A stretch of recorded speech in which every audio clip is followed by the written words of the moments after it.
আজকে যেমনি হোক ঘুরি উড়িয়ে হলেও আমার গার্লফ্রেন্ড কে খুঁজে বের করবোই। তো আইডিয়াটা খুবই সিম্পল। প্রথমে আমরা একটা ঘুড়ি বানাবো, তারপর একটা কাগজের মধ্যে আমার নাম আর নাম্বার লিখে সেটা লাগিয়ে দিব আমাদের ঘুড়ির মধ্যে, এবং ঘুড়িটা উড়ানোর পর আমার হাতে যে সুতাগুলো দেখতেছো এই সবগুলা সুতা আমরা ঘুড়ির সাথে ছেড়ে দিব, আর শেষ মুহূর্তে আমরা ঘুড়ির সুতাটাও কেটে দিব। এখন এই ঘুড়ি যেখানে গিয়ে পড়ুক না কেন, যদি কোনো কথায় কোনো এক সুন্দরী আপুর সামনে গিয়ে পড়ে তাহলে তো रहा नहीं जाता, तड़प ही ऐसी है ना। गाइस फाइनली एक अननोन नंबर থেকে কল আসলো।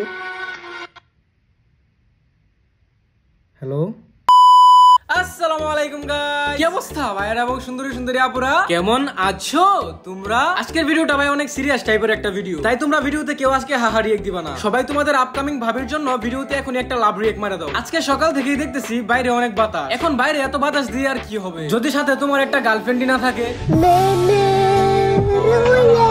যাই হোক ভাই, তোমাদেরও মন খারাপ করে লাভ নাই, কারণ আমি জানি তোমাদের কপালেও কোনো গার্লফ্রেন্ড নাই। সেজন্যই আমি তোমাদের জন্য নিয়ে আসছি একটা ধামাকা ট্রিক, আর তোমরাও চাইলে ঠিক এভাবেই তোমরা নিজেদের গার্লফ্রেন্ডকে খুঁজে বের করে নিতে পারবা। সেই জন্য তোমাদের তেমন কিছুই করতে হবে না, জাস্ট প্রথমে গিয়ে আমার পেজটা ফলো করে দাও। তাড়াতাড়ি করো ভাই, এতবার বলা লাগে নাকি? এখন শুধু এই ভিডিওটা দেখতে থাকো। প্রথমে তোমাদের দরকার হবে একটা ঘুড়ি, আর সেটাও আমি তোমাদেরকে বানিয়ে শিখিয়ে দিব। ঘুড়ি বানাতে হলে আমাদের কয়েকটা জিনিসপত্র দরকার হবে। প্রথমে আমাদের দরকার হবে একটা সেলাই মেশিনের সুতা, সাথে আবার এরকম একটা মোটা সুতা হলে ভালোই হয়। ঘুড়ির মধ্যে আঠা লাগানোর জন্য দরকার হবে একটা পেপার টেপ, আর আমাদের সবচেয়ে ইম্পর্টেন্ট জিনিস একটা তেলাপোকা মারার ঝাড়ু।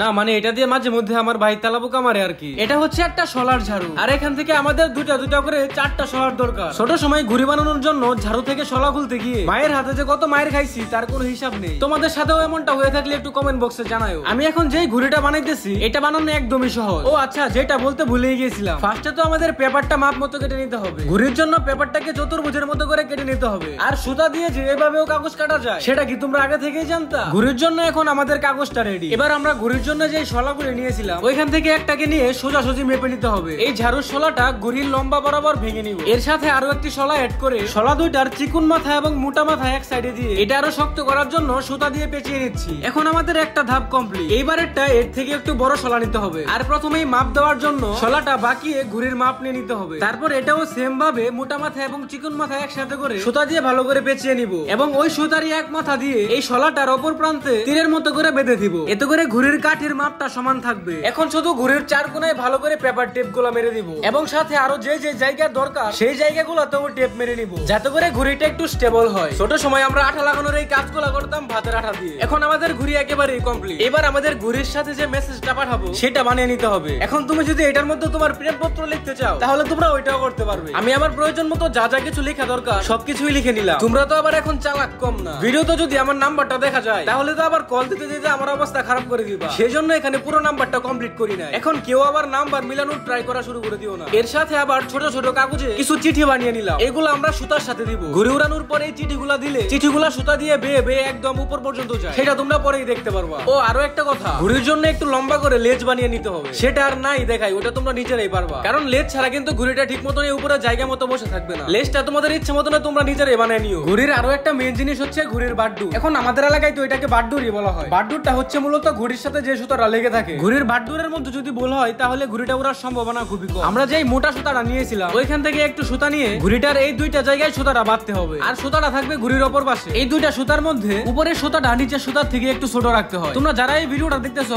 অনেকে হয়তো এই ঘুড়িটা বানানো জানো, আবার কেউ কেউ হয়তো আছে যারা ঘুড়ি বানানো জানে না, তাদের জন্য এই মূলত ফুল প্রসেসটা দেখিয়ে দিলাম। এখন তোমরা এই ঘুড়িটাকে কি নামে চিনো সেটা একটু কমেন্ট বক্সে বলে যাও। এখন ঘুড়ির মধ্যে যে অর্ধেক নাম্বারটা লিখেছিলাম সেটাও পূর্ণ করে দিলাম, না হলে তো তোমাদের ভাবিরা আবার আমাকে কল দিয়ে খুঁজে বের করতে কষ্ট হবে। শোনা গো আমার ঘুড়ি বানানোর পর এখন ছাদে গেলাম, গিয়ে দেখি ছাদের উপরে আর আগের মতো বাতাস নাই। এটা আমার সাথে সবসময় হয়। প্রথমে দেখতাম কত বাতাস, কিন্তু ঘুড়ি বানানোর পর যখন উড়াইতে যাইতাম তখন গিয়ে দেখি বাতাসই নাই। তাই ঘুড়ির লেজটা আরো একটু লম্বা করে নিচে নিয়ে আসলাম উড়াইতে। এখন আমাদের কাজ একটাই, যতগুলা সুতা আমরা নিয়ে আসছিলাম এই সবগুলা সুতা আমরা ঘুড়ির সাথে ছেড়ে দিব। এখন আমরা যে একটা চিঠির কথা বলেছিলাম সেটা কি তোমাদের মনে আছে? এই চিঠিগুলো আমরা ঘুড়ির সাথে পাঠাবো। তার জন্য প্রথমে এটার ভিতর দিয়ে একটু ছিদ্র করতে হবে, এবং ঘুড়ির সুতাটা কাগজের মধ্যে দিয়ে ঢুকিয়ে দিতে হবে। তাহলে দেখা যাবে বাতাসের ফলে এই কাগজটা অটোমেটিক সুতা বেয়ে উপরে উঠে যাবে, আর এই চিঠিটা একদম ঘুড়ি পর্যন্ত যাবে। চিঠিগুলো এইভাবে করে আমরা যতগুলো বানিয়েছিলাম সবগুলোই এটার মধ্যে দিয়ে দিলাম। আমাদের কাছে যতগুলো সুতা ছিল সবগুলো সুতাও এখন ছাড়াছে। এমন জায়গায় ঘুড়ি গেছে তা তো খালি চোখে এখন দেখা যাচ্ছে না। এইবার ঘুড়ির সুতাটা কেটে দেওয়ার পালা, আর এখন শুধু অপেক্ষা করতে হবে কখন না জানি কোনো একটা আননোন নাম্বার থেকে আমার নাম্বারে কল আসে। 3 days later. গাইস ফাইনালি এক আননোন নাম্বার থেকে কল আসলো। হ্যালো হ্যালো, কে? চিনেন নাই ভাই আমারে? না তো কে? এই শালার ভূতর টিয়া ভাই 250 টিয়া দাস না, ফোন দিলে ফোন ধর।